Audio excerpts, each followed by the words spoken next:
के information broadcasting minister हमें brief करेंगे। आज प्रधानमंत्री नरेंद्र मोदी जी के नेतृत्व में अध्यक्षता में कैबिनेट की बैठक हुई। उसके पहले cabinet committee on economic affairs की भी बैठक हुई और दोनों में महत्वपूर्ण निर्णय लिए गए। दीपावली के पहले की ये बैठक थी और उसमें बहुत ऐतिहासिक निर्णय दोनों हुए हैं। भारत की एक कमी रही कि उत्पादन मैन्युफैक्चरिंग जीडीपी का केवल 16% हिस्सा है, यानी वो ज्यादा नहीं है। ये मैन्युफैक्चरिंग हब बनना है तो ज्यादा चाहिए। हमारे यहां आयात ज्यादा होता है, निर्यात कम होती है।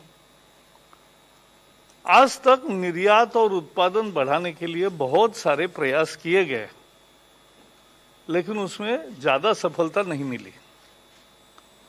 आज मोदी सरकार ने यह फैसला किया कि 10 उत्पादन के प्रमुख क्षेत्रों में उत्पादन आधारित प्रोत्साहन राशि यानी प्रोडक्शन लिंक्ड इंसेंटिव दिया जाएगा। और कितना? लगभग 2 लाख करोड़ का। ये उत्पादन भी बढ़ाएगा, निर्यात भी बढ़ाएगा और रोजगार भी बढ़ाएगा। आत्मनिर्भर भारत को साकार करने की दृष्टि से यह निर्णय महत्व का होगा। एक मोबाइल और मेडिकल डिवाइसेस के बारे में पहले ही घोषणा हो चुकी, लेकिन आज का निर्णय 10 क्षेत्रों का इतना महत्वपूर्ण है कि लगभग 2 लाख करोड़ दिवाली के मौके पर एक उद्योग क्षेत्र को बहुत बड़ा तोहफा, और उससे देश का उत्पादन बढ़ेगा, निर्यात बढ़ेगी, रोजगार बढ़ेगा। तो ये बहुत है। इसके परिणाम भी आने लगे। मोबाइल की अनेक कंपनियां बाहर से भी आए। The FDI has come, foreign companies have come and are manufacturing in India. And देश के भी लावा, माइक्रोमैक्स, कार्बन, जेन की कंपनियों को इसका लाभ मिलेगा। इससे ग्लोबल चैंपियन तैयार करने की कल्पना है। और पीएलआई हर साल उत्पादन बढ़ने पर और एक साल, तो ये एक बहुत महत्वपूर्ण है। केवल मैं 10 सेक्टर बताता हूं, फिर दूसरा विषय, और दोनों विषय आर्थिक है संबंधित। तो finance minister when she is here आपके सवालों का जवाब भी वो देगी। तो इसमें एडवांस केमिस्ट्री, सेल बैटरी है 18,100 करोड़ रुपए। ये एस्टिमेटेड एक्सपेंडिचर ऑन पीएलआई है। जो प्रोडक्टिविटी लिंक बोनस मिलेगा 4%, 5%, 6%, तो ये डायरेक्ट उत्पादन के बाद ही मिलेगा, निवेश के बाद मिलेगा। इलेक्ट्रॉनिक और टेक्नोलॉजी प्रोजेक्ट 5,000 करोड़ रुपए। Automobile and auto components 57,000 crore रुपए। फार्मास्यूटिकल्स एंड ड्रग्स 15,000 करोड़ रुपए। टेलीकॉम एंड नेटवर्किंग 12,000 करोड़ रुपए। टेक्सटाइल 10,000 करोड़ रुपए। फूड प्रोडक्ट्स 10,000 करोड़ रुपए। सोलर फोटोवोल्टिक 4,500 करोड़ रुपए। एसीज एंड एलईडीज 6,200 करोड़ रुपए। और स्पेशलिटी स्टील 6,300 करोड़ रुपए। कहने का मतलब है कि देश में उत्पादन बढ़े, भारत उत्पादन का हब बने, यहां से निर्यात बढ़े, क्योंकि देश की मांग जितनी है वो तो उत्पादन होता, लेकिन उससे ज्यादा उत्पादन होगा तो बाहर जाएगा, और सभी प्रकार के उत्पादन बढ़ेंगे तो निर्यात भी कम होती है, आयात कम होती है, और उसके साथ साथ रोजगार बढ़ता है। तो ये समाज के सभी वर्गों के और सभी क्षेत्रों के फायदे का एक बहुत ऐतिहासिक फैसला आज मोदी सरकार ने लिया है। दूसरा जो निर्णय है वो है पब्लिक प्राइवेट पार्टनरशिप। आज तक जो फिजिकल इंफ्रास्ट्रक्चर्स है उसको वायबिलिटी गैप फंडिंग मिलता था, अब सोशल सेक्टर में भी मिलेगा। तो उसके बारे में निर्मला जी बताएगी और फिर आपके सवालों का स्वागत है। धन्यवाद sir. Ma'am Thank you, Prakash ji. As was correctly mentioned by Prakash Javadekar ji, today the Cabinet has taken two very important decisions, both of which, if you ask me, at a time like this, is going to give the right impetus for the economy, because we are looking at one, Atmanirbharta, two, making sure that India will be a part of the global value chain, and three, ensuring that critical sunrise sectors get the necessary support from the government so that we are able to build an India which is strong enough to service its own domestic market, but also making sure that we are able to link up with the global value chains. So the decision to have one more PLI, productivity-linked incentive-based scheme, like the one which was earlier announced, and it's already gone to a good start. You know that the PLI scheme which was announced had already addressed the good need which was prevailing of the telephone manufacturers, mobile phone manufacturers, and so on. Therefore, keeping in mind, essentially to make sure that job creation happens, the selection of sectors have been determined on that basis.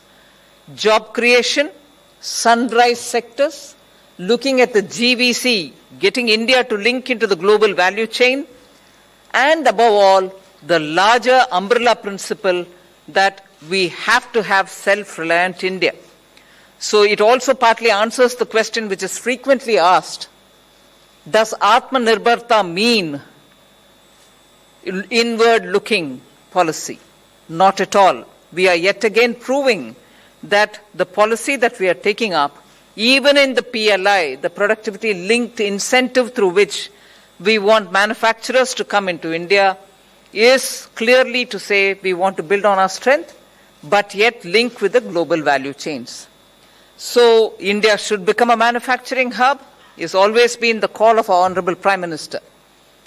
Investment hub, you know, recently held this summit meeting with some of the best big investing funds, global investment funds. They have been meeting him, he addressed them. So this PLI is also aimed at getting more investment into the country. And the government is giving the financial support so that these financial incentives will make it attractive to produce in India, and selection of sectors have been based on that.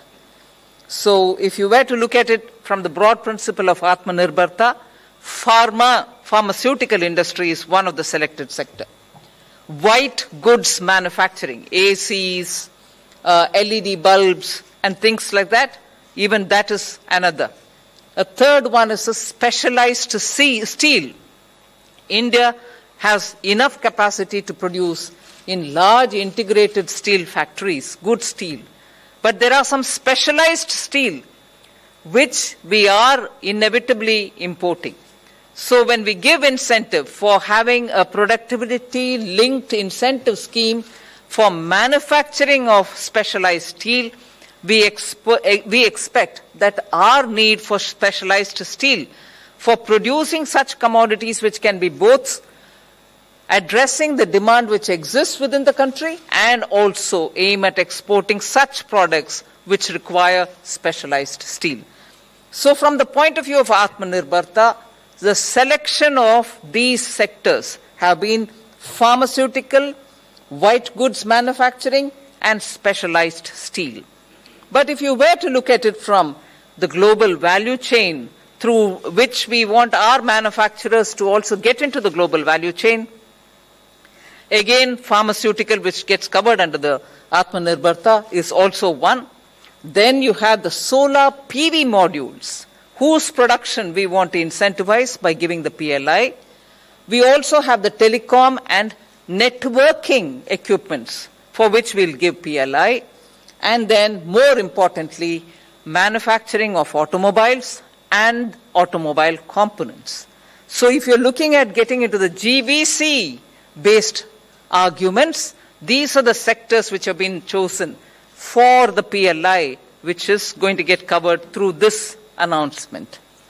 Labor intensive, yes, we have used that measure also. Textiles and food get covered under that. So this package of the PLI covers 10 different sectors, and I'm glad to say, initiated of course by Niti Aayog, Finance Ministry has worked together with these many ministries, MeitY, heavy industries, pharmaceutical, telecom, textiles, food processing, new and renewable energy, DPIT, the Industries Ministry, and also the Ministry of Steel. So the 10 different sectors chosen address the question of Atmanirbharta, address the question of global value chain linkage, address the question of labor-intensive sectors where we want jobs to be created and therefore investments to come in. Above all, sunrise sectors. Sunrise sectors in which India has grown into specializing. What are they? Advanced cell chemistry, planning for advanced cells, and the entire chemistry which goes with it will all be invested in, and therefore productivity linked incentive will be provided for that. Broad spectrum of things which come under electronics. High efficiency solar PV cells are all sunrise sectors which are also part of this set of 10 sectors for which the current announcement of the PLI is applicable. Prakashji rightly said, over the next 5 years, this is going to be estimated, this is today estimated, that the new PLIs that we are bringing in for these 10 identified sectors will involve an expenditure of about 2 lakh crores. So this is something which we are very happy to announce that the Cabinet has given clearance for this. And on this, immediately, the concerned ministries and departments will be implementing it. They all have had enough discussions to know how to go about it. They will start it. The final proposal of the PLIs of the individual sectors will be appraised by an empowered group, which is the Finance Committee, Empowered Finance Committee, and then approved by the Cabinet for each one of them. So this is something which I think will immediately give an impetus for greater investment and also strengthening these sectors. So that's about the PLI. The other is one continuation of a scheme which exists, but also revamping it to an extent that the financial support which has been extended all these years from 2006 of viability gap funding, or providing a viability gap fund for economic infrastructure, will now be extended even for social infrastructure. From 2006, that this scheme which exists of the viability gap funding, where 20% of the total project cost was given as the viability gap fund by the central government. 20% of the total project cost which was given had continued from 2006. We shall continue that. Till now, about 34,000 crores of rupees have been the total value of the projects which were brought under the scheme, of which the viability gap fund which was provided by the center is about 5,500 crores. We shall continue that scheme for the economic infrastructure. But what is now being offered is under two different schemes, viability gap funding for social infrastructure. What are they? Social sector activities which relate to wastewater treatment, water supply, solid waste management, and health and education sectors. So in these sectors, if there are projects through which private participation can be sought, central government would extend 30%, and the state governments would have 20-20 for the social sector, and then the project pilot will get 30-30, right? Sorry, yes. So the economic thing which continues will continue with a 20%, and the state also puts in 20%, then the private party comes up with a 60%. Whereas in the social sector, where we are now announcing that we will make available the viability gap funding, 30% will be given by the center of the total project cost. Another 30 will be either the department which deals with it or the state government which wants it. And the rest, 40%, will come through private participation. Now, if that is one of the way in which water management, wastewater treatment, hospitals, schools can be done, we are also giving a sub-scheme, which is a second scheme, which will approve demonstration and pilot projects under the social sector. In this, we are willing to provide, together with the state government or the department considered, up to 80% of capital expenditure and up to 50% of operation and maintenance costs. So this one would be for any pilot measures which anybody wants to take up or demonstration projects. That will be treated slightly more favorably, but even in this case, it will be more private participation. The central government will also, under this scheme, the second scheme which is being announced for the social sector today, the central government will also bear 40% of the total project costs, and that's another 40 will come from the state. More important is about 25% of the operational cost of the first 5 years will also be borne by the state government. So with this, we expect to be able to quickly ramp up social infrastructure in this country, provide that facility for, let's say, NGO groups or groups which are interested in social infrastructure. Government will extend what till now has been given only for the economic infrastructure. The core sector infrastructure will now be available for them also and for the social sector also. This in broad is my opening statement. If you have any other question, of course, with Prakash Javadekar ji giving the clearance, I can answer some. Thank you very much, ma'am. 60. मैं लक्ष्मण हूँ CNBC आवाज से।